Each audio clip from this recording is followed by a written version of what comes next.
Welcome to Prime Film Recap. Today, we're diving into the action-packed world of The Beekeeper, starring Jason Statham. Prepare to embark on a journey filled with suspense, action, and unforgettable characters. In a quiet place far from the city's noise, Mrs. Parker lives by herself with a tenant named Clay who keeps bees in her barn. One day, while looking at her money matters, Mrs. Parker sees a warning on her computer about a virus. She calls the phone number shown, which accidentally connects her with a phishing operation. The leader of this scam, Garnett, wants to show his new workers how they trick people. He tells Mrs. Parker that her computer's security program is sending the warning and she needs to update it.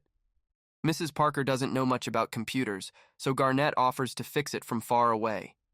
He tells her to download a program called Friendly Friend, which lets him get into her computer. Right after she does this, Garnett shows his workers how he can now see Mrs. Parker's bank, insurance, retirement money, and a special account for charity with $2 million in it, without her knowing. Garnett begins his deceptive actions, yet Mrs. Parker remains unsuspecting. He convinces her that everything happening is normal, and even offers to refund her subscription fee to make up for the hassle, claiming he's transferring it into her managed account. When Mrs. Parker checks her account to confirm, she notices a $50,000 deposit. This move is a strategic part of Garnett's manipulative plan, aimed at gaining her trust. Falling for the trap, Mrs. Parker tries to send the money back using her main password. At this moment, Garnett seizes the opportunity to drain all her funds in one go, a major victory for him. As Mrs. Parker's computer screen refreshes, she finds all her accounts wiped clean. Shocked, she starts receiving alerts on her phone about suspicious activity, and the harsh truth begins to dawn on her.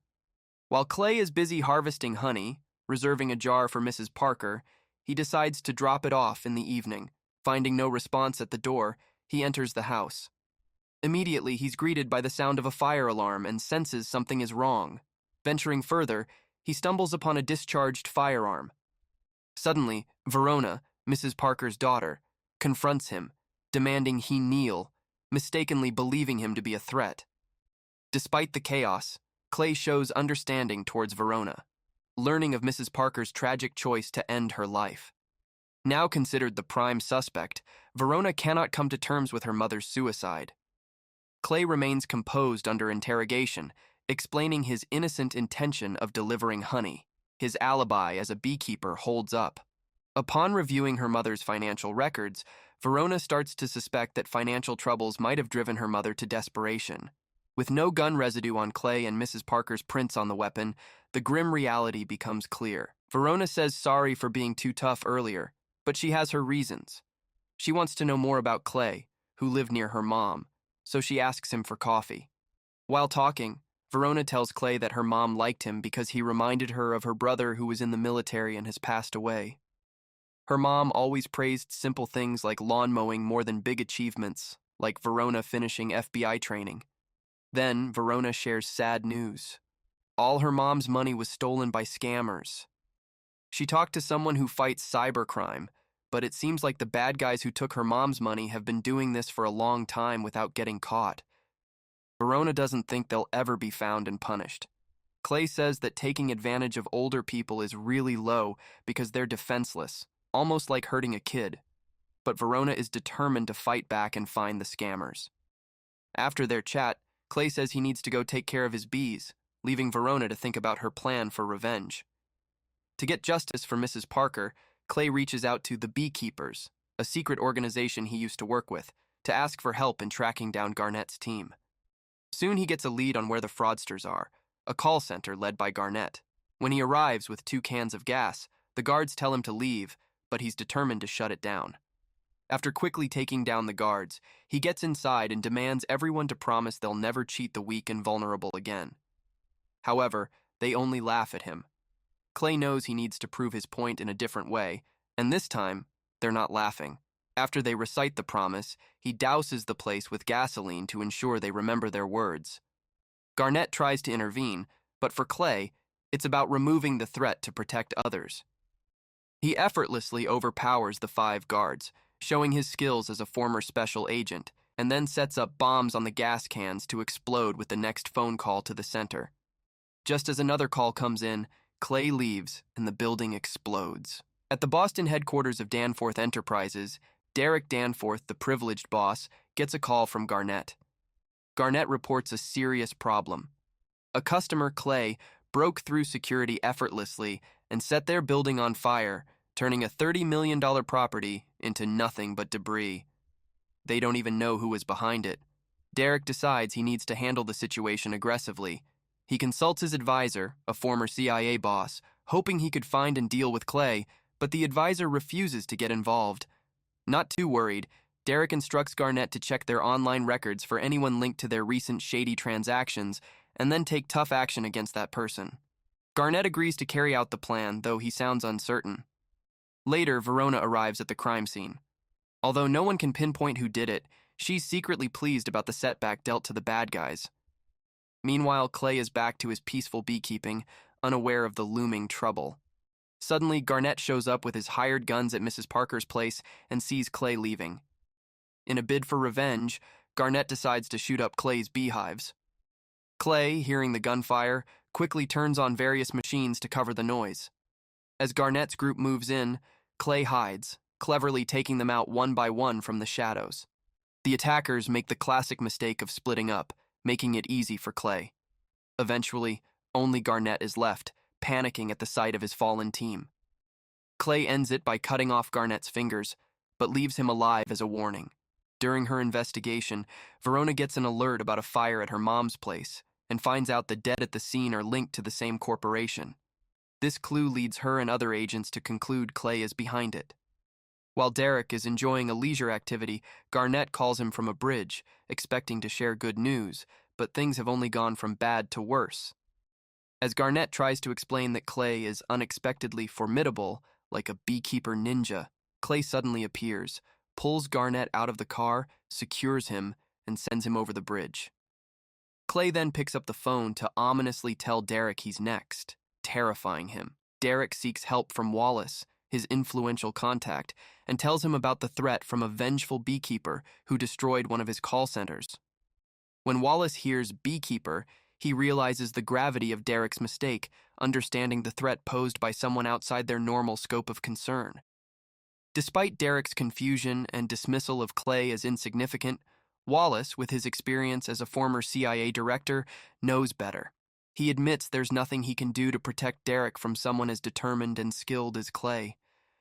The FBI is finally making progress in their investigation, realizing there's a mastermind behind the network of fraudulent call centers. However, Clay remains a mystery to them. The only record they have is his birth certificate. They suspect he's part of a top-secret program. Jessica reaches out to Wallace, pleading with him to protect her son. In exchange, she offers him more shares in the company, which is exactly what he wanted to hear. Wallace makes a rare call to a highly confidential CIA line, and just by mentioning his clueless boss has drawn the attention of the beekeeper, the person on the other end realizes the severity of the situation and agrees to help. The head of the exclusive beekeeper program informs Wallace that Clay is a former agent, and the program's current active beekeeper will now handle the situation. Despite this assurance, Wallace remains uneasy. While Clay is lost in thought, looking at his honey, his car is suddenly hit from behind. A gun-wielding attacker starts shooting, but Clay quickly gets out. Even the police don't deter her, and as Clay neutralizes her with a chokehold, she only laughs. Despite her efforts, she can't overpower Clay, who is unarmed. When she resorts to using a minigun, destroying a gas station in the process, Clay ingeniously uses a jar of honey to set her ablaze. Before leaving, Clay takes one of her fingers. Following this event, the beekeeper agents declare themselves neutral, leaving Wallace to fend for himself. The FBI is gradually catching up to Clay, discovering Garnett's body and the aftermath at the gas station. The woman involved is as elusive as Clay, and a found beekeeping book suggests Clay's next destination is Boston. Wallace mobilizes ex-military personnel, briefing them on the beekeepers, a covert organization with carte blanche, now dealing with a rogue former member, Clay. He hints that despite their expertise, facing a beekeeper is a whole other challenge, yet numbers might level the field. Clay uses the fingerprint from the assailant's severed finger to access her arsenal and information, gearing up to confront Derek's operations. Verona informs the FBI that 3 crime scenes tie back to Clay and his connection to the secretive Beekeeper program. She predicts his next target is 9 Star United, the hub for Derek's international scam operations. The deputy director greenlights full support to apprehend Clay, an unusual move. FBI SWAT approaches Derek's building, but meets strong resistance from private security, managing only to secure a perimeter. Clay, preferring to avoid unnecessary harm, finds himself forced into a confrontation, stunningly overcoming 15 armed opponents and taking a hostage to enter the building. Inside, as mercenary leader Pettis tries to evacuate non-combatants, Derek refuses, leading to a tense standoff. Amidst confusion, Clay infiltrates further, utilizing tactics like the fire alarm and improvised weapons to neutralize threats, including Pettis. Verona orders FBI reinforcements as Clay prepares for another move, cleverly using the elevator shaft to outmaneuver and incapacitate mercenaries. With the enemy command destabilized, Clay methodically eliminates the remaining forces, then interrogates the Golden Goose about the organization's hierarchy, driven by a personal vendetta. As Verona arrives, she attempts to reason with Clay about legality and justice, but Clay insists on his method of resolution before discreetly exiting. The FBI secures the scene, gleaning insights into the operation's masterminds. In a desperate move, Derek considers seeking sanctuary with Jessica, unaware she is the U.S. president, hoping Clay wouldn't dare target such a high-profile refuge. Verona's colleague suggests allowing Clay to proceed with his vendetta, recognizing a moral ambiguity in intervening, highlighting the complex intersection of law, justice, and personal retribution in their pursuit of Clay. Verona shares with the FBI deputy director that Clay is tracking the source of illicit funds. 9 Star United, leveraging data mining software, targets the assets of individuals without heirs under the operations of Danforth Enterprises, once led by Jessica Danforth, now the president. The discovery implicates high-level risks, including to the president, due to her prior association with the company's activities. Security is intensified at the Danforth Beach House in anticipation of Clay's arrival, with Derek present and Wallace anxious despite heavy Secret Service presence and hiring an elite team, Yellow, known for previously taking down a beekeeper. Jessica, uninformed about the full extent of the threat, is outraged. Security measures include sealing all potential entry points rigorously. However, Clay ingeniously infiltrates through the sewers, overcoming obstacles to blend in unnoticed at the estate. Amidst a family confrontation about the business's illicit activities, Clay maneuvers within the crowd, recognized by Verona, who alerts the security forces. Despite being cornered, Clay utilizes distractions to navigate closer to his targets, emphasizing minimal casualties. A confrontation erupts, revealing deep family conflicts over the origins of campaign funding, highlighting Derek's unethical practices versus Jessica's ignorance of the fund's sources. Clay advances, neutralizing threats with precision and confronting Derek and Jessica about the misuse of data mining for political gain. As the situation escalates, Clay decisively engages in combat with Yellow, overcoming him despite Yellow's formidable skills. Clay's determination is evident, focusing on rectifying wrongs rather than retreating from the conflict. The standoff climaxes with Clay confronting Derek and the director, leading to Derek's attempt to leverage his mother's life against Clay. Verona, caught in the moral dilemma between law and justice, sides with the latter, allowing Clay to resolve the situation and escape, signifying her tacit acknowledgement of the complexity of justice beyond legal confines. In the aftermath, Clay's actions leave a lasting impact, challenging the boundaries of law, ethics, and personal vendetta as he disappears into the night, leaving those involved to contemplate the broader implications of justice and accountability.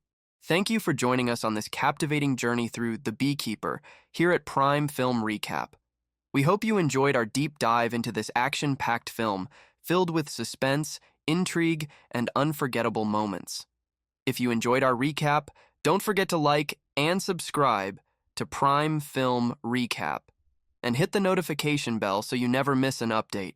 We have plenty more recaps of your favorite movies and drama series coming up.